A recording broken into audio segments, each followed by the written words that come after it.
We're bringing healthy back. Them other bros don't know about the facts.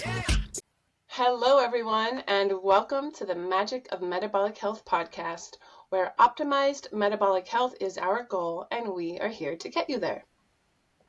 My name is Amelia Wood, and I am a food-first personal trainer and metabolic health coach. Here at the Magic of Metabolic Health podcast, we are building a village that encompasses every part of who you are. We release guilt and shame and the quest for perfection and show you how self-efficacy and knowing your why are crucial tools in sustainable behavior change and optimizing your metabolic health. So we are here today, episode 13, and have another fabulous guest. I will throw out a disclaimer that Phumi, our co-host, is not here today, but our guest is Phumi. So I already warned her I might accidentally call you Phumi, but today we have Phumi, and thank you so much for being here. I have a very short introduction. Phumi is just a human taking care of her health. She's not trained in any specific health profession. She's just a normal, fabulous human navigating life and her health. She lives in Liverpool, England, and does have a growing YouTube channel. And we'll learn more about that later, but welcome, Phumi. Thank you so much, Amelia. I'm so happy to be here, and thank you for inviting me onto your world-changing and healing podcast. Yeah. So one of the things that we always like to start out with our guests is to learn a little bit about your background. Since metabolic health is very much related to our childhood, right? How we were raised and how it influenced us. I'm curious, where did you grow up and what sort of food did you eat throughout your childhood? So I grew up in Zimbabwe, which is in Africa, and unfortunately, my parents followed the food pyramid to the T, and a lot of what I ate was carbohydrate based, not just because of the food pyramid, but also because I think my mother was influenced by my grandmother's diabetes guidelines, which obviously were eat more carbohydrates. And also, I always struggled with dizziness after eating. And the only information that was available at the time was eat more carbs to keep your energy up and to keep your blood sugar up. So every meal that I had was rice, white potato, bread. And in Zimbabwe, the staple food is a maize meal, which is an indigenous type of corn. And it is very carb heavy. And yeah, my lunch box was sandwiches. So it was just carbohydrates all the time. But even when I was a child, I noticed that when I had the maize meal, I would get extremely bloated. And I would say so, but because it's like our culture to eat that, no one allowed me to stop eating it. But I would feel so bad after eating it. And because it was like a tradition to eat it, I was never allowed to not eat it. So unfortunately, I continued to have it, continued to have blood sugar issues, continued to be dizzy 1 or 2 hours after eating. But who knows what to do in that case, because the health industry tells you this is how you should be eating. So then you blame your own body for not working. Because if these are the guidelines according to the government and the experts, then the problem must be me, right? Yeah, I can relate to that. And since you were in Zimbabwe, you talked about the food pyramid. You were referring to the U.S. guidelines, the standard food pyramid here in the U.S. Yeah, I think that food pyramid is global. I was taught the food pyramid in primary school when I was like 8 years old. Carbs at the bottom. What was it next? Was it veggies or was it meat? Whatever I it think it was was. veggies probably. Yeah, it's funny. I'm always talking to people about flipping the pyramid upside down. Yes, it as a is more upside down. Yeah. helpful tool. But that's really interesting that Zimbabwe, that your school system was impacted by U.S. dietary guidelines, and you know, Well, we were colonized by the British, so our education system is based on the West's guidelines. So yeah, unfortunately, we followed it right, and still do. right, yeah. You also said something about the indigenous corn Hmm. product or food. Is that what? How is it prepared? Is it whole corn? Is it like a meal or like a fufu or something like that? It's once it's cooked, it looks like fufu, but I've never had fufu, so I don't know if it's the same. But it's a powdered, not powdered, it's crushed corn, and it becomes like a powdery texture. And then you mix it with water, and then it becomes like a porridge, but more like a stiff porridge. And then you break off a little bit and dip it into a sauce, or you have it with veggies and with meat. So similar to fufu, but I don't know Yeah. if it tastes the same. Okay. So, do people consider it a whole grain food? No, they don't. They don't. They don't refer to it as a grain. Although when I think about it now, yes, I would say it's a grain, but nobody uses like the word grain when referring to that. We just refer it as our staple food that is a carbohydrate, and you must eat it because that will make you strong and keep you energized, apparently, but it doesn't. And was this food around way before colonization?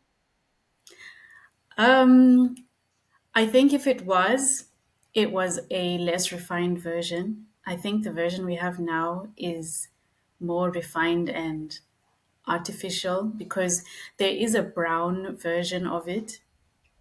It's less popular, but apparently more healthy. The same way people believe like whole grain or brown bread is healthier than white. So it's like kind of like that. But I don't know what happened before colonization. One, I wasn't there. And also, two, a lot of our history has been erased. So I'm not sure. Yeah. Well, as we were talking about a little bit earlier, one of my values as a personal trainer and metabolic health coach is to bring this trifecta or this the holy trinity of mind, body, and culture together for people to understand their health, all the different influences on our mind and body, and how culture can make or break our health. And it's a delicate, I use the term a delicate dance when there is a tradition in a family or a culture or a society that is, even ancient or, hundreds and hundreds of years old. So the importance of acknowledging culture is always something that I want to bring up because, like you were saying, because of your experience with your culture, being told that this is what we do, this is our tradition, this is important to us. You struggled to make changes in your dietary pattern and in things that you wanted to do for your health because, like you said, it was the government and your culture and your family and your community were all saying, oh, this is good for you, and maybe even sacred to the elders. Elders know things and we're supposed to listen to them and trust them because of their experience and from tradition, whether it's oral tradition or written tradition. And I think it's really interesting that you had signs, your body was speaking to you at a very early age of this isn't right. And I guess we can continue on, into your adulthood. Like, I'm curious, when did you when were you able to make changes, even if it was just a little change? Like, was it when you moved out of your family home and you were an independent adult? How did you begin to make some of your own preferences actually happen in your life? Yeah, I was only able to finally stop eating that and start to explore what does work for my body once I started university, but more importantly, when I started working. Because, you take your health into your own hands once you have your own money to do that.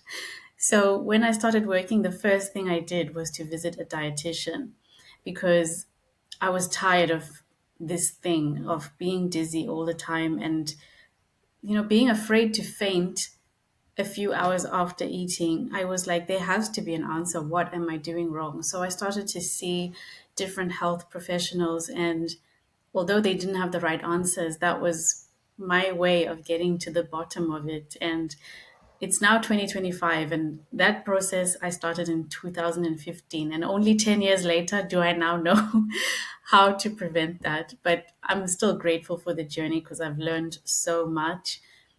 But yes, once I started earning my own money and I moved out, that's when I was able to stop eating that food in particular, but also start to learn about how carbohydrates are not the answer. Yeah, so what were your first steps, I guess, if you were going to a dietitian? What did they tell you to do and what did you try? So the dietitian I saw diagnosed me unofficially with prediabetes. And I wish she had said insulin resistance because once someone tells me I have something, I always go and research it myself. So because she said pre-diabetes, I just took it as, okay, I'm going to have diabetes one day. So let me have less sugar. Obviously, she advised me that. She also told me to eat more fiber. So the thing is, the advice didn't stop me from getting dizzy. The advice taught me to have celery with me all the time, cucumbers, carrots, rice cakes on me, and nuts just to keep me alive and like without the brain fog and without the shakiness.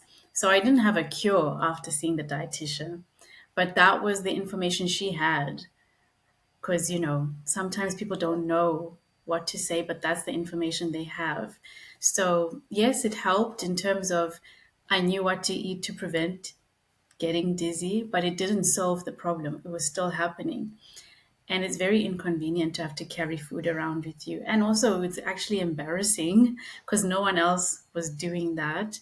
But yeah, I saw multiple people trying to get a solution, but most of them said increase your fiber. I don't know how you Yeah, feel about fiber, but fiber is not a nutrient. right. There's different kinds of fiber, and we're told that if we are constipated or even if we have loose stool, we we always need fiber no matter what the situation is. And it's interesting that you were told that you were pre-diabetic and insulin wasn't even brought up, and that's Mm, still an issue today. I talk to many clients and they say, well, I'm diabetic or I'm pre-diabetic. And I say, well, what's your fasting insulin? And they say, I don't know. So your doctor didn't test that when they tested your fasting blood sugar or your exactly. A1C. And they're like, I don't know. And then we look at their labs and no insulin test. And so what I'm finding is doctors are still not taking initiative and looking at those numbers, because you can have um, a terrible insulin score years before you have high blood sugar Yeah, or a high A1C. And so to exactly. me, now I know, I didn't know many years ago, that that is one of the most important tests for people to get. And you clearly know that because you said, I wish the dietitian had told me I was insulin resistant and not just pre-diabetic, because diabetes has so many different components to it, and insulin is obviously a huge component. So, yeah, the fiber thing, I I used it. I used it for quite a number of years. Uh, I figured out that psyllium powder, so ground psyllium husk, was helpful for me at times. And I took it for constipation. That was my issue. Since then, I haven't really used it. Not for any particular reason, but I have done a lot of my own personal research and heard carnivores like Dr. Tony Hampton talk about, how fiber can actually cause more problems for people depending on the type. And, he's carnivore, so clearly he doesn't eat plant fiber. He eats fatty meats and lots of protein. And so he's claimed that he doesn't have an issue. He doesn't feel like he needs fiber. And so I tend to just go back to the source, right? The person, the individual. Does fiber work for you? If it doesn't, then it's not for you. If it does, then it is for you. And it's a matter of you determining listening to your body and knowing, okay, when I eat this fiber, I feel this way. Or when I eat that fiber, my blood sugar does this. Or when I eat this fiber, I feel terrible. Like I get bloated or, looking for signs and symptoms like that. So I'm not like anti-fiber. I'm not pro-fiber. It's kind of like whatever works for you. Yeah. I see its use, especially in the constipation situation. But for curing blood sugar regulation, I don't know about that because it didn't help me. Yeah. Yeah, I've read a lot of research about that as well. So, so you met the dietitian. You were carrying snacks around all the time. I wonder if you were hypoglycemic, because was the issue your blood sugar was dropping really low, and that was the cause of the dizziness? Did you ever determine what was actually going on? No one ever used those words, hypo or hyperglycemic. I only started hearing those words now. So I don't know. I don't know what I was. But all I know is I could eat a balanced meal now, and then in 2 or 3 hours, I would not feel stable and I would need to chew on something. Yeah. Yeah. Okay. And so how long did that process take for you to realize this is helping, but it's not helping enough, and maybe you looked for other Well, resources? maybe a few months because I would carry food with me all the time. And also, I was working out and I would have to eat before working out. And I would talk to other ladies in the gym and I would say to them, "Do you eat before coming to gym?" And they would say no. And then I thought, okay, what is wrong with me? And so I just kept seeing different naturopaths, holistic doctors, just trying to get to the bottom of it. But I didn't really get much help, even seeing those professionals. And so that's why I say it's taken 10 years. And in my 10th year, I found the answer. And for me, that's the carnivore diet. And that's after trying everything. I've done blood type diet, I've done low FODMAP, I have done vegan diet. And when I did the vegan diet, I thought, well, this is it. This is going to work.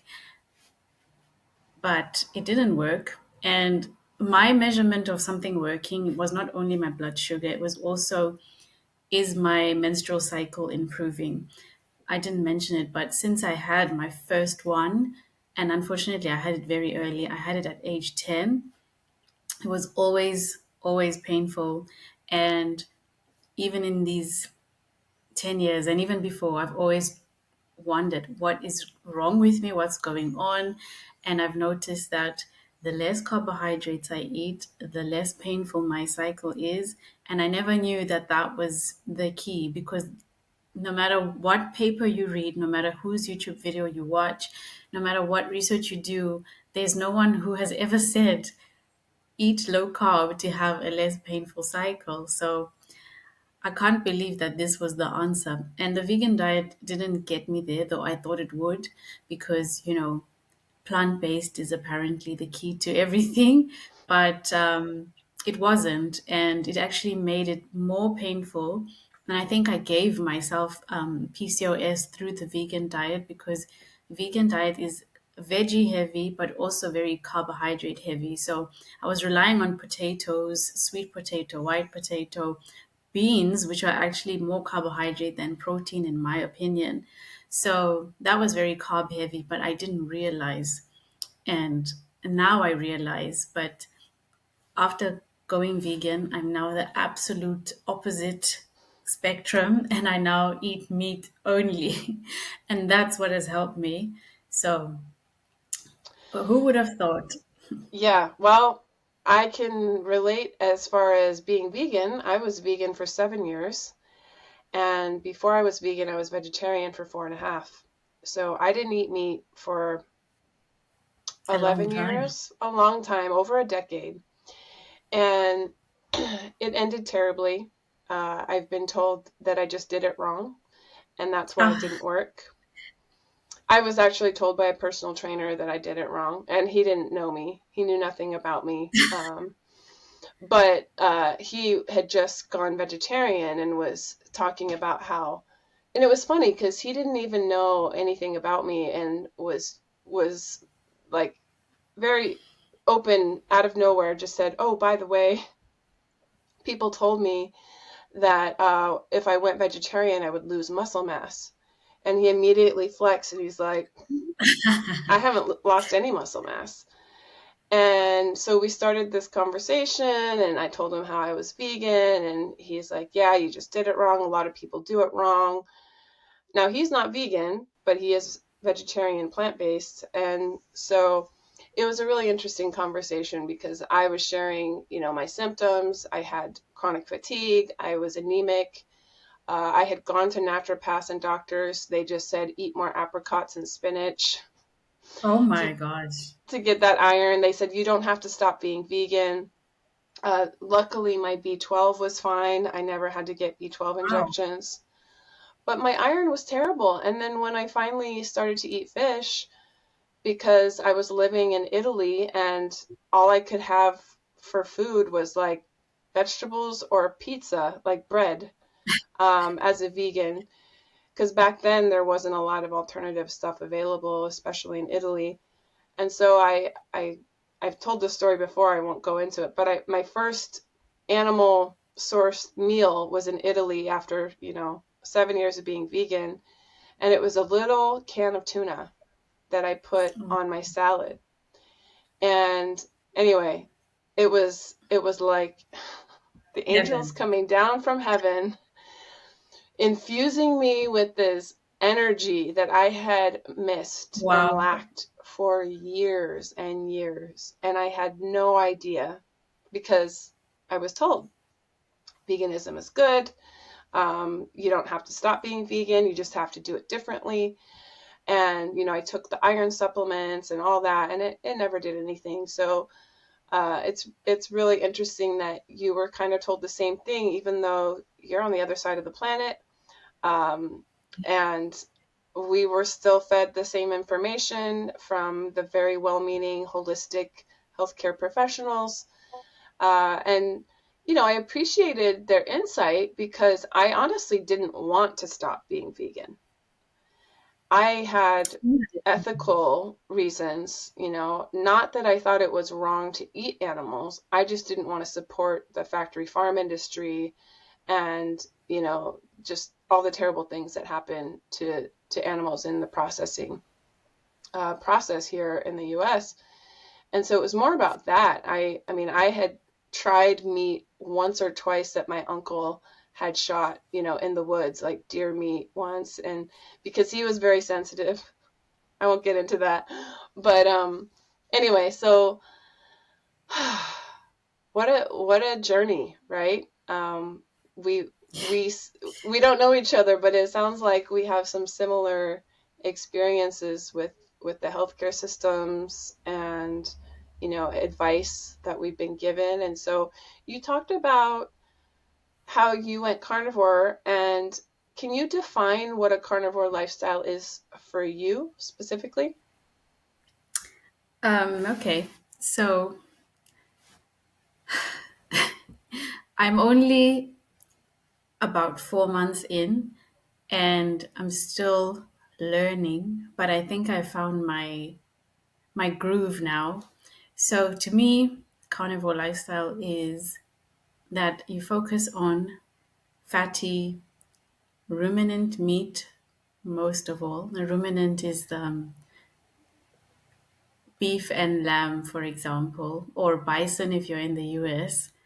Um, and the reason is that other meats like pork and chicken are they're not bad, but I think if you want to heal from autoimmune issues, if you are in poor metabolic health, if you have struggled with whatever health issues that you've had, I would focus on ruminant meat in the beginning, and that's what I do. I see pork and chicken as a treat at the moment, but the longer that you stay on carnivore, the more your body heals and the stronger you get, then you can start to reintroduce, pork and chicken more often because your body will be able to handle it. And when I say handle it, I mean most of us who are not metabolically healthy have a lot of inflammation, which I've now learned. And so pork and chicken have a higher omega 6 to omega 3 ratio, which can cause inflammation. Not that you'll completely ruin yourself and damage your body, but if you want to heal quickly, whatever quickly means, then focus on ruminant meat, which is what I've been doing. So for breakfast, for example, I have mince, and in the US, you'll refer to that as ground beef. And maybe I'll have some eggs. And on a treat day, then I'll have some bacon. And then in the evening, since I can now spend most of the day without having to snack, I'll have maybe a steak, or I'll have mince again, or I'll have lamb chops or lamb ribs, and that's it. And shockingly, I will not be dizzy in between breakfast and dinner. Never before seen footage. So I'm really happy about that. And back to the food pyramid, you know how fats is at the top and it's the tiniest triangle? If you flip it upside down and you have mostly fat, that's when you see your body change. Your brain fog goes away, the dizziness goes away, you feel strong. I feel super strong. I feel like I can go on a hike, and I've never gone on a hike before because I was always worried about I'm not going to make it without food. Now I feel like I could do it. So it just gives you your life back, which is amazing. Wow, congratulations. Thank you. Wow, you said so many good things. All these questions were coming in my mind. So you define your carnivore lifestyle at this point, primarily red meat and occasional eggs and bacon. Do you season your food with anything besides salt? Sometimes, if I'm feeling like it's a cheat day, then I do season my food because salt gets boring, and I've noticed that seasonings don't affect me. But in the beginning, like the first month and the second month, I was very strict and I did salt only. But when I started to see my cycle getting better, I was like, oh my gosh, let me see what I can add back. And it's not the same for everyone, other people will take much longer than I have. But once my cycle became less painful, that's when I felt like I had arrived at a breakthrough. Not that I'm perfect and in perfect metabolic health, but that for me was a big measurement of how my body's doing and how much inflammation I have left. So sometimes I do season my food on a day where I want to treat myself. And it's funny that that's a treat now, not a piece of cake. Yeah, so what do you like to use? What kind of herbs and spices? I usually use rather herbs than the spices. So I use like oregano, thyme, rosemary. Sometimes I use turmeric. I stay away from paprika and chilies because those are nightshades, and that's another story for another day. But I try to stick to the green herbs and not the red ones. Okay, yeah. And then as far as the inflammation you mentioned, I think there might be some people watching or listening feeling very confused. Like, wait a minute. She went from a vegan diet to a carnivore diet and she's saying her inflammation is less. How is that possible? Because we've been told by many stories, reports in the media, based off of some science, not great science, but for years, right? For decades now, that meat causes cancer, red meat causes inflammation, heart disease, even diabetes now they're saying. It's pretty ridiculous. So what do you say to that? Not that you have to defend yourself, but I'd like to hear more about how you know that the inflammation has gone down. How do I know? So, you as a woman at least, our period is our fifth vital sign. Personally, for me, I've always taken my period as my gauge of how am I doing in life. So I had endometriosis and I've had PCOS.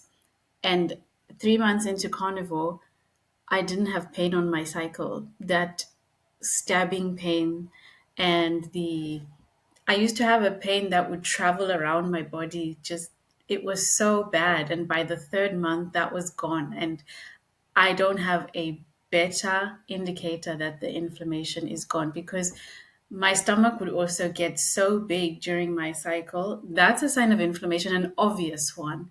And now my stomach remains flat throughout my cycle, which I've never ever seen in my life. I don't know what else could be better evidence than that. But also, my face used to be super puffy. If I show you pictures from just a few months ago, I took a photo of myself. I don't know why I did, but I'm glad I did. My face looks so different to how it looks now. Now I can see my cheekbones. My face is much slimmer, which is another sign of inflammation going down. I just feel less pain. And I think pain is a big indicator of inflammation in general. Yeah, that makes sense. I've noticed that too. If I eat something or drink alcohol sometimes, because I occasionally drink alcohol, the next day my hands will be puffy, and I Wow. won't necessarily have a lot to drink, maybe 2 drinks. And if I couple that with some carbs, yep, I Mm. can feel it. I can see it in my hands. And I mean, I'm lucky that it's not a terrible side effect or consequence, but at the same time, I'm sensitive to it clearly. And so because I eat mostly low carb and I don't, drink sugary drinks or drink alcohol regularly, um, my my system is, I don't know if it's stronger or more sensitive or how you say that, right? Because some people might criticize that and say, well, you should be able to have a drink and not have a problem. And what I say to that is, well, maybe my body is very awake and very aware, and that's something I should pay attention to. Because sometimes people, not even carnivore, but like if we're having a conversation about giving up alcohol or reducing alcohol consumption or reducing sugar or carbohydrates, it's very emotionally challenging because it's so Yeah. normalized in our society. And so the last few times I've had alcohol and had that response the next day, I thought, man, I didn't even really feel like drinking. The desire is so rare nowadays, and I can go months without drinking. It's really easy for me. But I think that's also my body setting itself into that mode of like, okay, we have very few inflammatory causes here, as far as what's coming in. And so when I do indulge, my body's like, whoa, whoa, whoa, whoa. Let's not do that. So for you, so far you have introduced the herbs. I didn't hear you say anything about butter. Do you do butter or any kind of plant oil like olive oil, coconut oil? Yeah. Speaking of dairy, so when you have endometriosis, you most likely have estrogen dominance. And so in my research, I found that cow dairy is higher in estrogen and you should stay away from it if you have endo.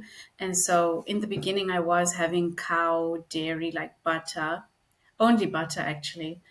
And then thank goodness, my local supermarket started stocking goat butter, and I tried it, and I noticed that this will be the overshare of the podcast, but I noticed that cow dairy would send me to the loo within, an hour or two of having it. But when I've started having the goat butter, it doesn't do that no matter how much I have. And also goat milk and goat dairy is way, way, way lower in estrogen. And so I have goat milk, I have goat butter, and I have goat yogurt.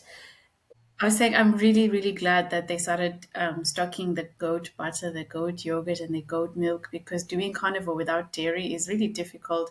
We all have an emotional relationship with dairy, especially me. I relied on it a lot as a child for like I don't know, nourishment and that nurturing feeling that you get from dairy. And also, obviously, it's addictive and the opioids and all of that.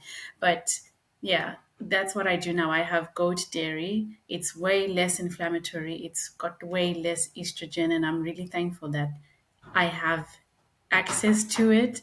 Otherwise, I probably would have cheated with cow dairy lots of times by now. Wow, we have a lot more in common than I thought. So I eat goat dairy occasionally, and I don't have an issue like I do with cow dairy. I have found that I can do a foreign butter, so not from the US, and cow dairy butter, and I'm fine. And then the goat butter here is from the US, but it's harder to find. And so I have I've been experimenting the last few months in eating a lot more butter, whether it's goat or cow, um, just to see how that impacts my blood sugar and my satiation, because I've been focusing more on animal protein and fats, but the whole steak and butter thing that's gone viral, I'm like, I never really put butter on my steak. It never was a thing in my family. And so I've started to put butter on my hot steak, and it's amazing. It And is. I never thought that that would be something I would eat, but it really helps with my satiation and, staying fuller longer. And yeah, I haven't had any, to my knowledge, any side effects or consequences, but I don't drink the cow milk. I don't drink the goat dairy. I usually stick to full fat coconut milk if I put that in my tea. And then goat cheese I will eat occasionally as Oh, well. yes. I Yeah. forgot to say that. So, okay, clearly we love goat dairy, and that's a fabulous connection we have. I am curious, how did you even learn about carnivore? Did a dietitian tell you? Was it the internet? What happened? How I found carnivore is that mid last year, I when I moved to Liverpool, um, it was about a year after my dad had passed away, and he unfortunately passed away from cancer. And when he was diagnosed, me being me, I started to research what causes cancer. And everything I found said red meat, of course.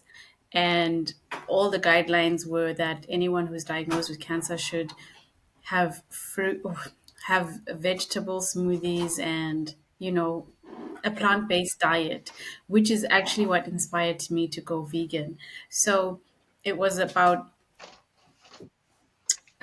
a few months after I had stopped meat vegan when I moved to Liverpool, and I noticed that I was looking terrible. I could see the inflammation in my face. My mood was really bad.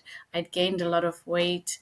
I felt horrible, but I didn't know what to do because I thought I did the right thing. I went vegan. Why didn't the plant-based diet work for me?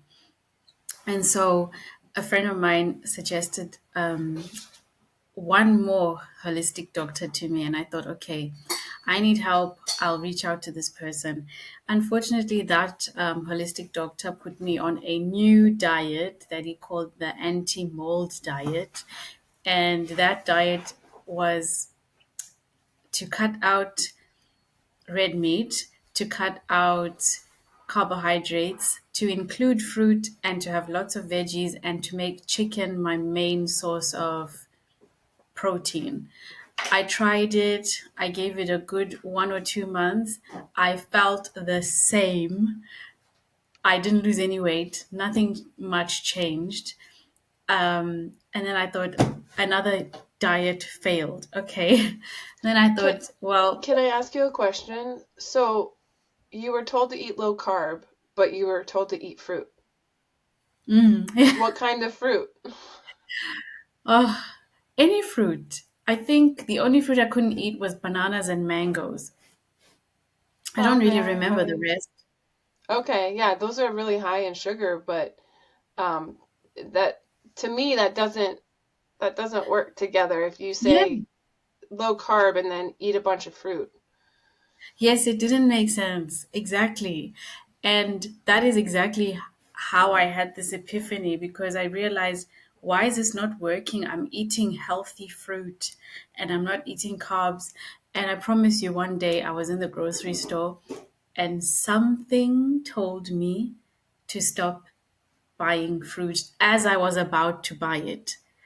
And then I was like, why do I feel like this? Because I used to have fruit for breakfast, followed by a chia seed pudding. That was my standard breakfast. And so I was in the grocery store buying more fruit. And then something told me this is not what I should do. I went home and I Googled, is fruit sugar the same as refined sugar? And that was the beginning of the end of my relationship with fruit because I realized that it's all the same. Yes, it's a natural sugar, but it affects you the same as any other kind of sugar and affects you the same as carbohydrates. It's all the same. It's going to affect your insulin, it's going to affect your blood sugar. And that made sense to me because even when I was eating healthy, eating clean, and having fruit, I was still unwell. And so I realized, okay, fruit sugar is bad. And then YouTube recommended Dr. Gundry to me. And then I started learning about lectins and all of that. And then I thought, okay, I have to cut out almonds and lentils and beans. And I was like, okay, fine, whatever, I'll do that. But then a few hours later, YouTube started to recommend keto videos to me. And then I learned about keto. And I'd seen the word keto before, but I didn't take it seriously because I thought this is a diet for people who want to lose weight. And that was never my motivation. Whenever I tried a diet, it was never weight based. It was more pain based for me and blood sugar based. But then I started watching the keto videos more seriously and I started to learn that no, carbohydrates don't help you actually. And by the end of that weekend, I had been introduced to carnivore videos by YouTube. And actually, after watching the keto videos, I said to my husband, oh my gosh, we have to go keto. And then a few hours later, once I'd been introduced to Dr. Tony Hampton, Dr. Berry, Dr. Kiltz, I said to him, I'm sorry, we can't go keto. We have to go carnivore because what they said was crazy and I'd never heard not only had I not heard people talking about a diet like that, the way all of these doctors looked, they looked so healthy and so vibrant. And a lot of them are, middle age and older, but you can see that they look good. And I can't say the same for people on other eating regimens. So I was really impressed with that. But also, I started to, you know, Google or YouTube videos about women on the carnivore diet and women and fertility, women and their menstrual cycle, and all of them had positive things to say. So, I mean, once you've gone vegan, what is the carnivore diet? It's just another another extreme diet. What do I have to lose to try it? And so I decided to try it. Yeah, wow. So you're very much self-motivated, internally motivated.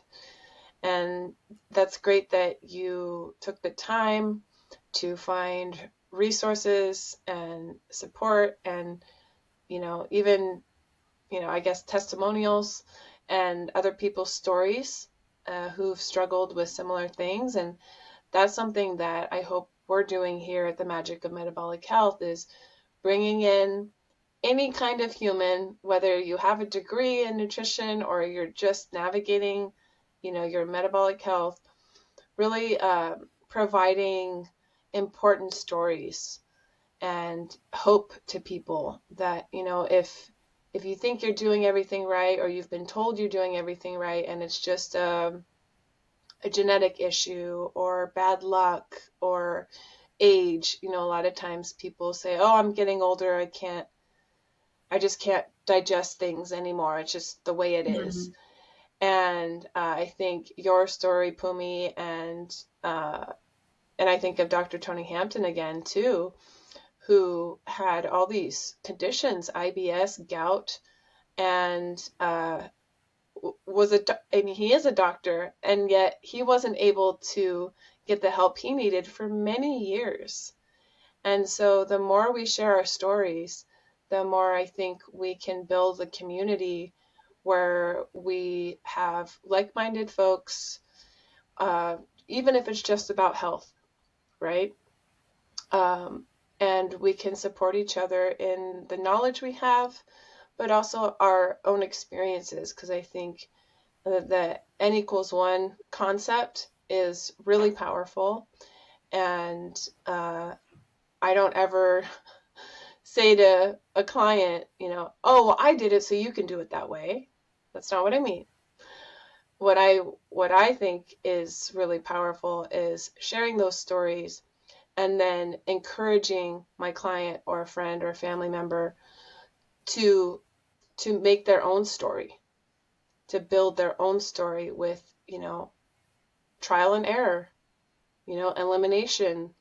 Like you said, you went from one extreme diet to another extreme diet because you're like, you know what? I don't care. I will try anything because I want to heal.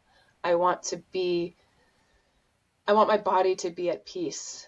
I want to be pain free, whatever things you were saying. And so we've talked a lot about misconceptions or maybe education that we've been told is correct based off of science or even based off of cultural tradition, things that are practiced over generations, as being ideal or optimal.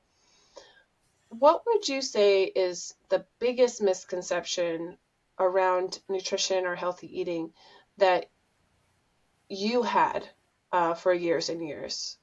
Maybe pick one. You could have multiple. Um, but yeah, go ahead and share something about that.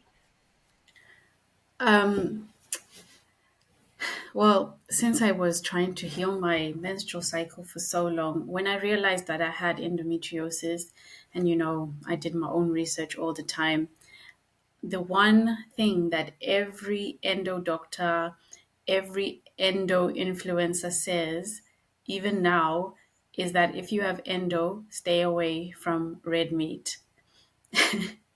And that I stopped eating red meat for a long time. Besides the vegan phase that I had, I stayed away from red meat because I thought it is inflammatory. It's making my period more painful. And then when I went carnivore and I ate red meat for 60 days every single day and ended up with a less painful cycle, I was like, oh my gosh, what is going on? And it's scary because what else is a lie? What and how else do you find out what the lie is unless you try it on your own body? And people like me are seen as conspiracy theorists and rebels, and what are you doing? You're ruining your own body. But there is no one who can tell me that I'm on the wrong track because my own body is giving me feedback and I hear it, I understand it, and that's it. Right. Yeah, your body knows. Yeah, and sometimes we have to take risks to learn. And I had signs and symptoms for many years, and I just ignored it because I wasn't even told that it was a symptom, right? It was subtle. Yeah. But if I really sat with myself, like you sat with yourself, you knew what was nearly intolerable. You knew what you didn't want in your life anymore and what you did want. And no one could tell you that it was too much. You knew. And the fact that you listened to yourself um, was so important. And I hope that others can learn to take those risks as we navigate our metabolic health, no matter how old we are, no matter where we are. That's something I wanted to talk about too briefly is access. And, a lot of folks don't have access over here in the US to, grass-fed meat or much more than you call it mince, right? Ground beef, ground meat. Sometimes that's the only option for people. And, again, a lot of folks are afraid of it. And then, when I travel to more remote locations in the US, there's pretty much like 95% or 90, probably more like 99% in some grocery stores or convenience stores, ultra processed food. And so people who I know and who live in those areas are like, how am I supposed to be healthy? I have hot dogs to choose from, or deli meat, or chips and soda, or, TV dinners in the freezer. And so I don't know your situation as far as, what kind of access you have to the foods that you want to prioritize in your dietary lifestyle, but I'd like to hear how you navigate that. If there are things that are hard to get, how do you access them? If you can't get them, what do you replace them with? I know that your grocery list is probably pretty short and simple, but it doesn't mean that it's easy. Um, so thankfully, I live in the north of England where we have supermarkets that sell cheaper meat like Aldi. And I know Aldi is also in the US. And Aldi meat is not grass fed. But in the beginning, I ate a lot of the Aldi steaks. And even if it's supermarket quality red meat, that is still going to help you heal. And I think the food industry likes to say that grass fed is the best, and you should have the organic meat because they're trying to make money. It doesn't make the grain fed less good, trust me. Or well, grain finished because all cows eat grass, right? So yeah, and also the grain finished tends to have higher fat content. So is it really that bad? Personally, I don't have a problem with access. And I think if I lived in Africa, I'd have even less of a problem with access. But for now, food security is okay in the UK. I don't know, as a US based person, I don't know how it differs. I mean, I've seen the news and everything, and I really hope that it won't get as bad as we predict it will. Yeah. Yeah, it's just something that I think is tied into one of my, values is mind, body, and culture. If our culture around us doesn't support like our individual values, like if I want to eat more red meat and I live in an area that prioritizes plant-based foods and they're cheaper generally too, like, a box of crackers or a box of rice cakes or a box of oatmeal is pretty cheap. And so the affordability is definitely an issue. And then the culture that also comes, like you had shared early on in your life, your family and your community valued certain foods because it was tradition, and seemingly really struggled to navigate your way out of that. And again, going back to the culture, I'm curious if you don't mind sharing, how did that change in dietary lifestyle? And I mean, I don't know what else changed in your life, but how do you talk about that with your family? I mean, do they think you're totally nuts, or they're like, yes, you're healthy, we don't care, we're happy that you found, the carnivore lifestyle? How do you deal with that? And, holidays or family gatherings, navigating that dynamic. So because my family has seen every diet that I've gone through, I don't know, I think they don't think I'm very credible.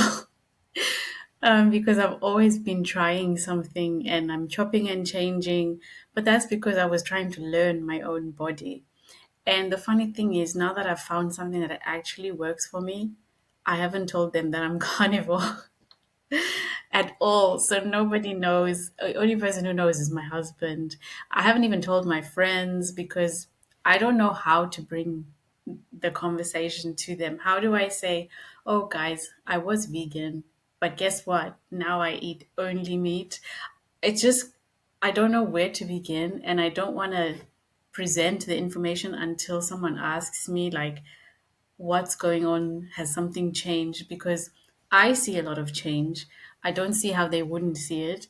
I don't know if they'll think that, it's an emotional health thing or it's a diet thing, but I do have my Instagram, I do have my YouTube channel. If they find it great, then we can talk about it. But for now, I'm in the carnivore closet because it's so controversial and I don't want to hear the you're going to die. It's saturated fat.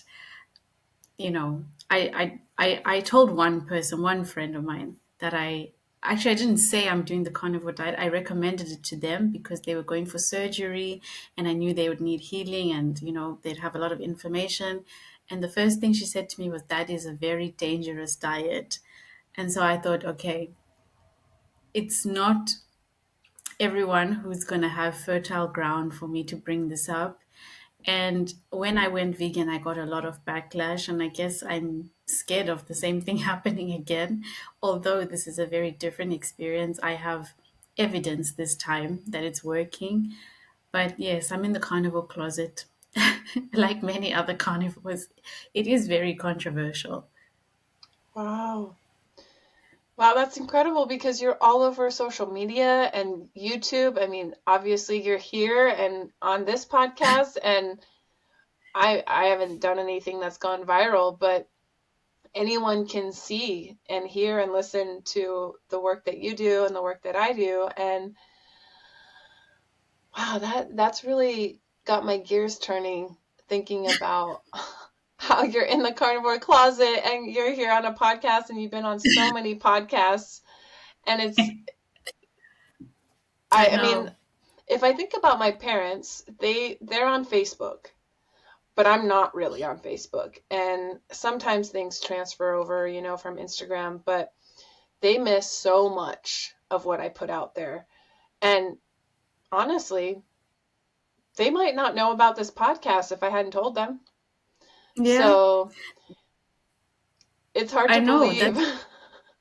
That's the thing. The internet is that big, and I also think carnivore is like such a super, super niche that unless you're carnivore too, you're not gonna know who's carnivore.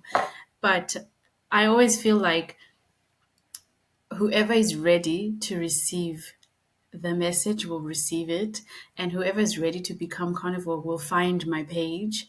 And once they find it, it's because they would have found the doctors first. They're not going to find me first.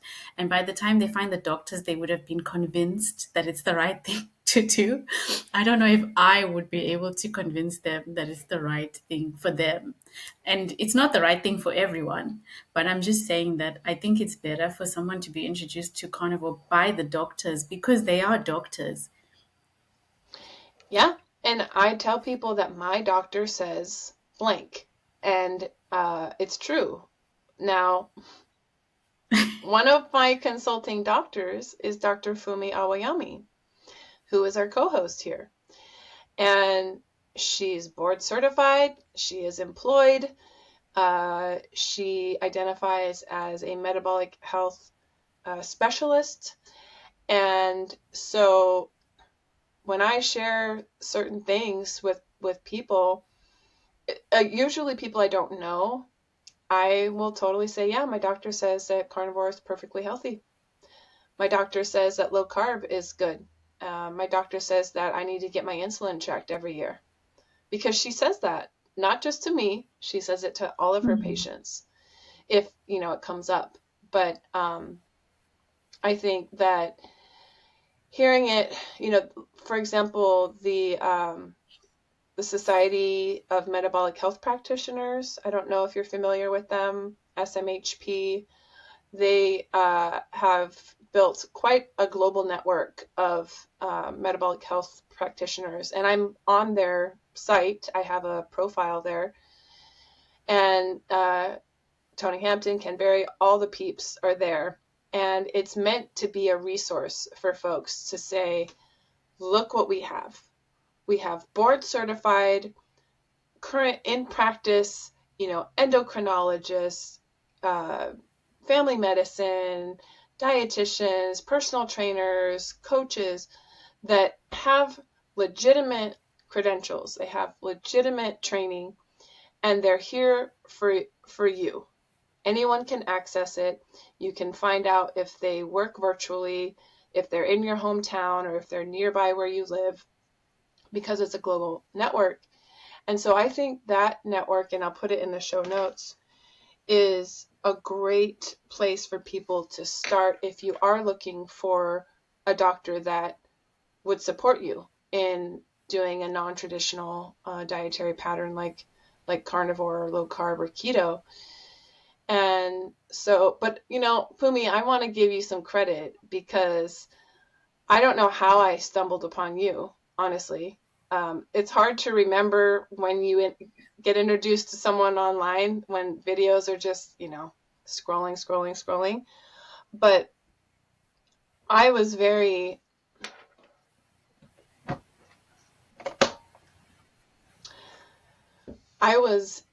intrigued when I first saw your videos, and I thought you were some bigwig YouTube star. I don't know, because I thought, why am I getting this on my feed? She must be, super famous or something. And I mean, you are in your own right. But I started to look. I'm having weird audio issues right now. This is what was happening with my old setup. So I bought a whole new setup. Yet it's still happening. You can't hear anything weird? No. Okay. Where was I? So yeah, I just want to say that you have inspired me. And just the fact that you're putting yourself out there, you're sharing your story that you don't have to share, right? There's some really intimate things that you've been public about, and I really value that you're willing to share those things, because no, you're not a doctor, no, you're not a healthcare professional, but that N=1 experiment, that story of your successes might be more powerful and more influential than any doctor could have on someone. So thank you. Thank you so much. That means a lot to me. Yeah. Yeah. Let's see. Other questions. You are a big researcher, right? You love to dive in, dig in, and find all the different pieces and parts to your questions, right, and answers. So I would like to know, when you research health information, what kinds of sources do you seek? For example, books, where on the internet, documentaries, and how do you determine the research to be ethical, science-based data versus, for example, cherry-picked or industry-backed science? So two-part question. So, although I just said probably no one would be convinced to go carnivore unless they listen to the doctors. Personally, I go by lived experience. So I consider YouTube as my biggest research base. So I love to, find out people's real stories. And based on what is said in the video, I also get a lot of information from the comments. And then, for example, then I'll try it on my own body if it's something that I can do or something that I need or feel that I need to do. But yes, of course, I do also indulge in a lot of books. For example, I bought a lot of Dr. Gundry's books because I didn't know what a lectin was until I saw his videos, and I really wanted to understand, are plant toxins really, really that bad? Are they real? What is going on with that? So, yes, books sometimes, I don't know if you know about the iodine crisis, but that book has also been very, very life changing. Do you know about it? No. Okay. You need to get that one. Okay. ASAP. But besides getting the book, if you can't wait for the delivery, there's lots of videos here by doctors as well. Dr. Brownstein, I believe, he talks about how we need iodine, and we've been lied to about how if you take iodine, you will mess up your thyroid. Once again, it's the opposite. If you don't have enough iodine, and nobody has enough iodine, that's what messes up your thyroid. But I'll leave you to watch the videos. Another doctor that talks about it is Dr. Elizabeth, and I've forgotten her surname, but she also talks about how every female reproductive organ needs iodine much more than you could ever imagine.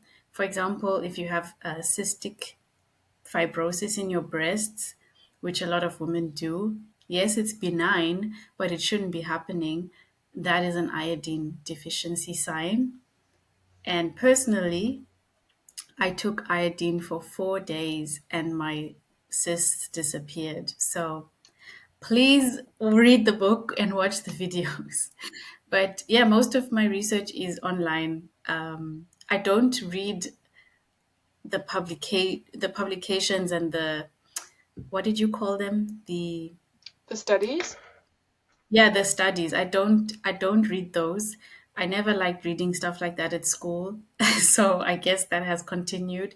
But I also feel like sometimes those studies are funded by people who are pushing an agenda. So I don't bother. I'm not saying they're all fake and false. I'm just saying that I don't feel like spending time and deciphering which one is true, which one is not. I would rather listen to a person who has zero agenda on the internet saying, I tried this, this is what happened, and then read what everyone else is saying if there are comments under that video, and I go by that. And that's not everybody's preferred method, but in a world where you don't know who to trust, what else can you do? Yeah, we have to pick and choose our battles. And one thing that I struggle with is this constant battle for science against each other. Like, well, this study said that. Well, that study said that. And, it's just this constant, like, but you didn't read that study. Well, I read this one and I read that one. And it's just this overwhelming I have a love-hate relationship with science, because if it's poor science, if the study was done under poor conditions and poor management, and it's happened on every end of the spectrum, right? The meat studies, for example, are generally epidemiological. They're not randomized controlled trials. The ones that make the big headlines are based off of observational studies. So they just have someone fill out a form. How many times did you eat meat over the last month? And they track them over a few years. But they don't say, well, how many times did you have French fries, ice cream, popcorn, cake, and soda? They don't ask them about that. Yeah. And they don't eliminate and control for those other factors and those influences. And so all these headlines that are saying meat causes cancer and all the other stuff, does it? Because they're not actually pulling data from a meat study where people are only eating meat. And so I get it. I sometimes shut down, honestly, when someone tries to challenge me with the study thing. I mean, I'm getting better at offering my own information of, studies that I trust and sharing that with people. But sometimes I'm at a different, emotional location where I'm thinking, I don't think science even matters right now. I don't want it to be the be all end all. What about ancestral nutrition? What about the fact that humans have been living for thousands, hundreds, millions of years without ultra processed foods, and a variety of whole foods based off of your geographic location, the climate, the seasons you live in. One guy that I really respect is Dr. Bill Schindler. I believe that's his name. He's an archaeologist, and he did this presentation once at a metabolic health conference, and he talked about the history of the human diet. But what was great is he acknowledged that humans have never had one diet, because we've all lived all over the world in different climates with different seasons. People who live near the equator would probably eat more fruit and fish versus people who live near the North Pole, or things like that. And so at the end of his presentation, he's like, you probably wanted me to make a conclusion to tell you what the best human diet is, but I can't. It's not scientifically available, number one. And number two, everybody's a body. We all have our own individual needs, and we also have our own individual resources and access to certain foods. And so anyway, when I get frustrated with the battle for science and proof and data and all that, I just know in my heart, that's where the woo-woo comes in. I think, okay, what have we been doing for thousands of years? And what are we not doing now? How can we get back? My coaching business is called Primitive Pulse Fitness. I want to get back to our primitive pulse. And that's using our mind, our body, and our culture. Because we don't have to start, we don't have to throw all our modern things away and then go hunting every day and forage only the foods that are around us. I'm not saying primitive in that way where, there's no more podcasts. I want to keep my podcasts. But yeah, that's kind of another strategy for me to just maintain some sanity amongst the chaos.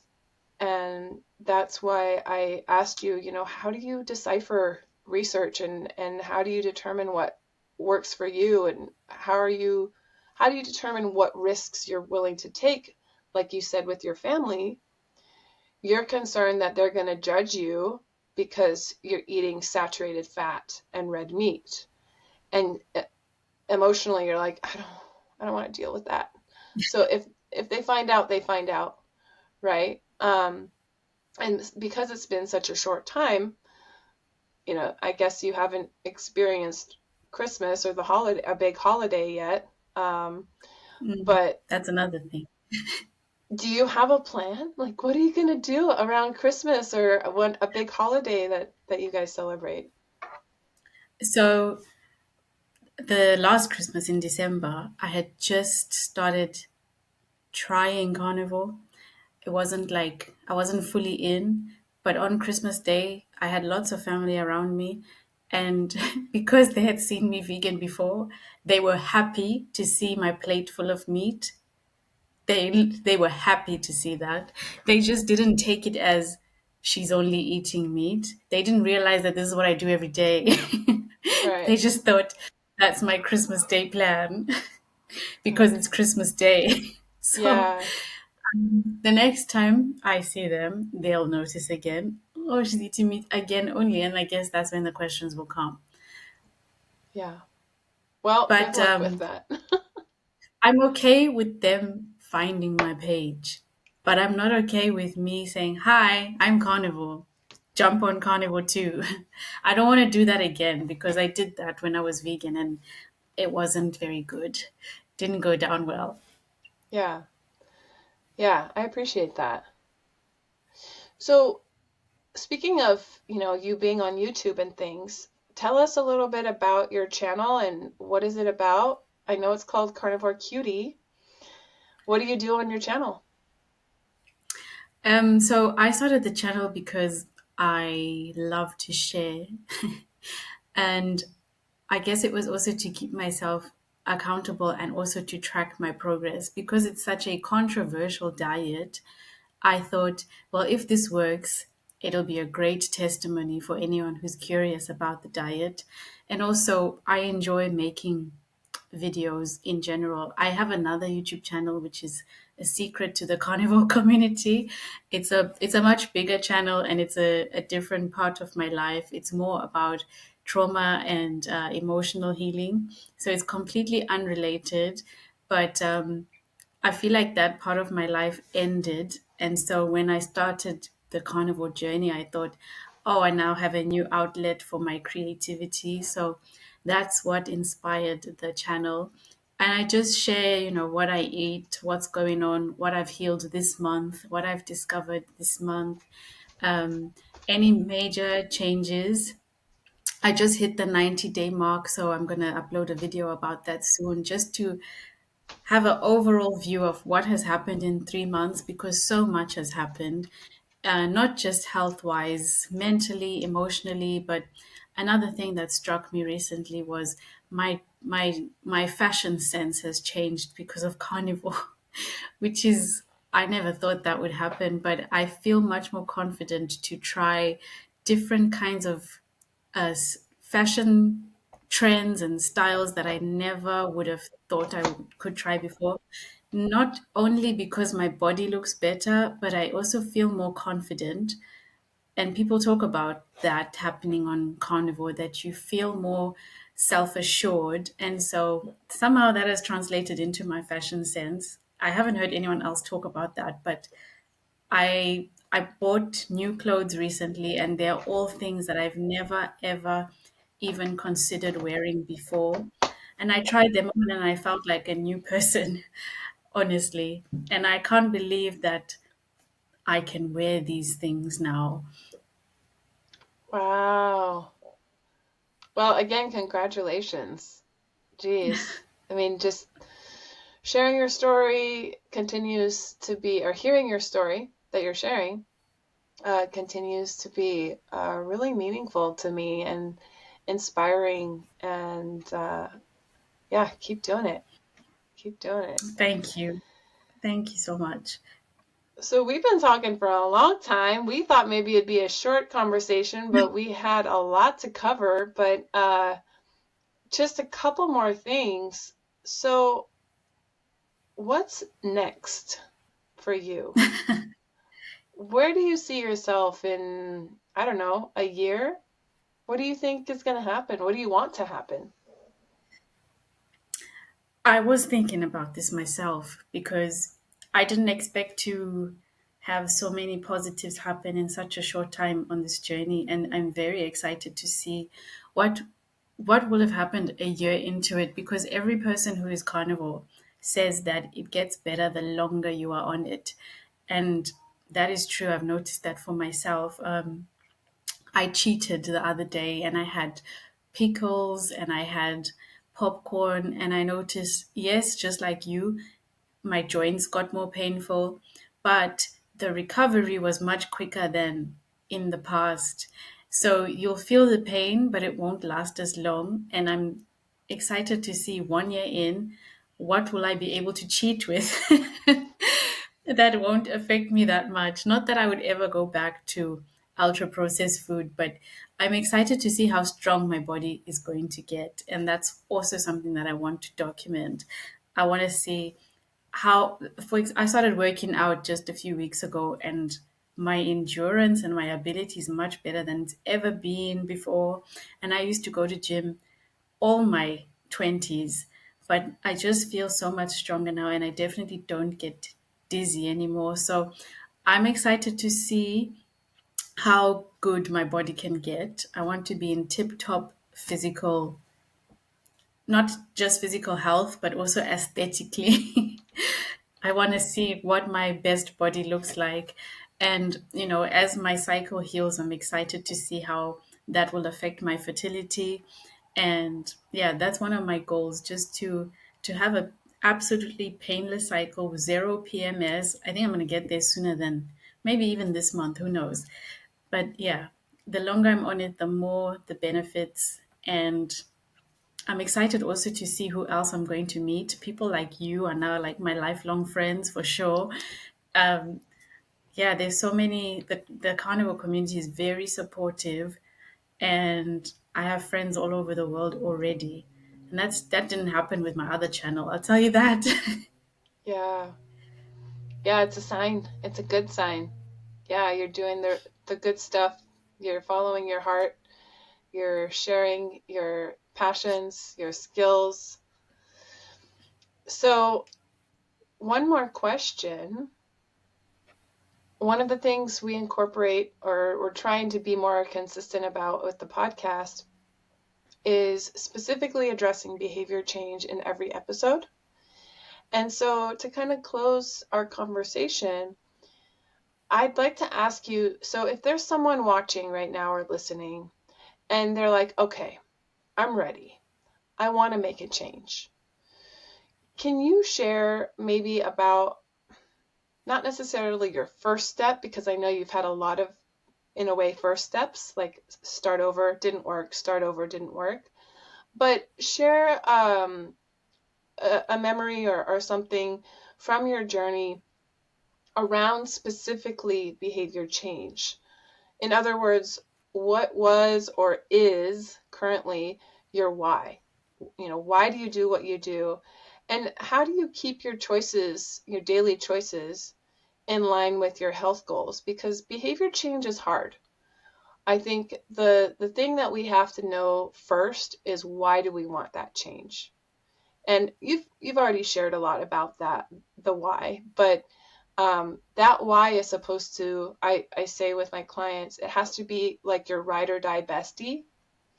That person's going to be there no matter what, no matter how many times you slip or fall or mess up or make a mistake.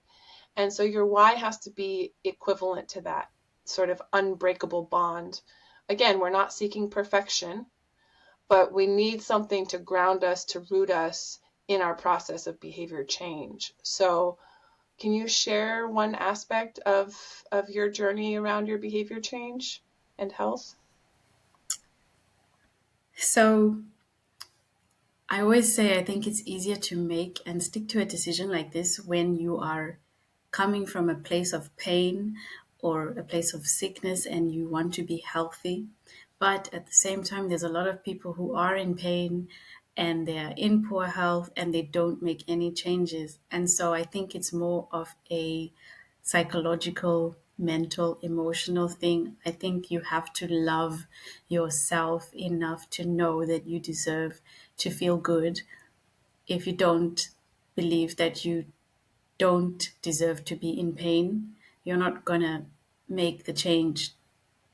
You're not going to make any change to transform your life if you don't feel that you deserve a different path. So And I speak from myself who didn't always have self-love or didn't think I deserved to be loved or feel good. I think something changed along my way where I realized and saw people in pain, suffering, making poor choices, drinking soft drinks, having ultra processed food. And I'm like, you don't have to eat that stuff. You're choosing to do it. And you see the path it leads you on. I feel that anyone can stop, but you have to love yourself enough to stop. And I don't know if you can teach yourself how to love yourself, but you need to realize it's not about the chocolate, the biscuit, the chips. It's about you, actually. Do you love yourself? Do you love your body? Do you want a better life? Do you believe you deserve a better life? Yeah, someone just told me recently, it was kind of a suggestion for mindfulness. And she said, every day, check in with yourself and ask yourself, is what I'm doing right now benefiting me right now, this second? And will it benefit me in 1 week? And I sat with that. And she wasn't even talking about food. She was just talking about overall choices, right?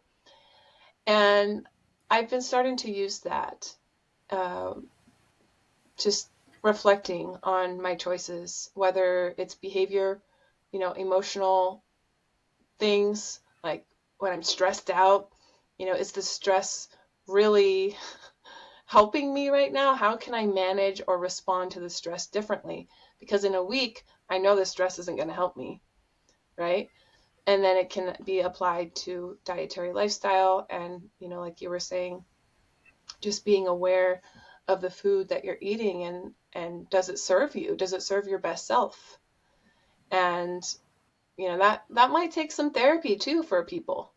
If Yeah. we're in a place where we don't value our best selves and we in a way punish ourselves or we sabotage our health and happiness over and over and over again.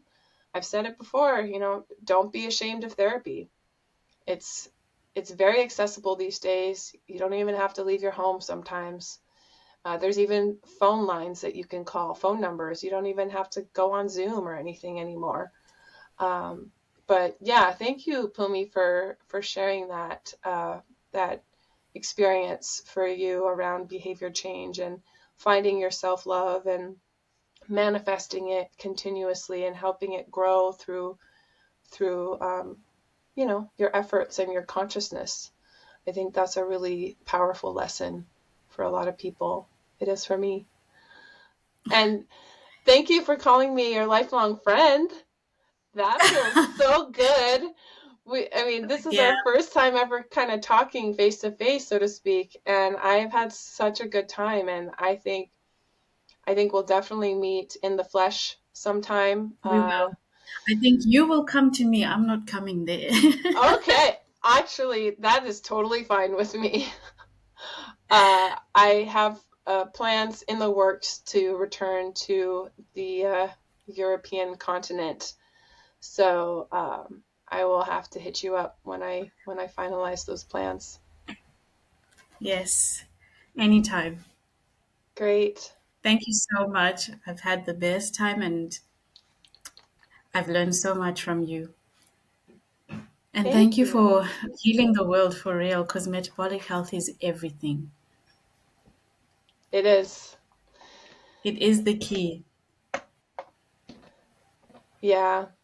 I'm really excited about the impact that people like you are having. And, every step counts.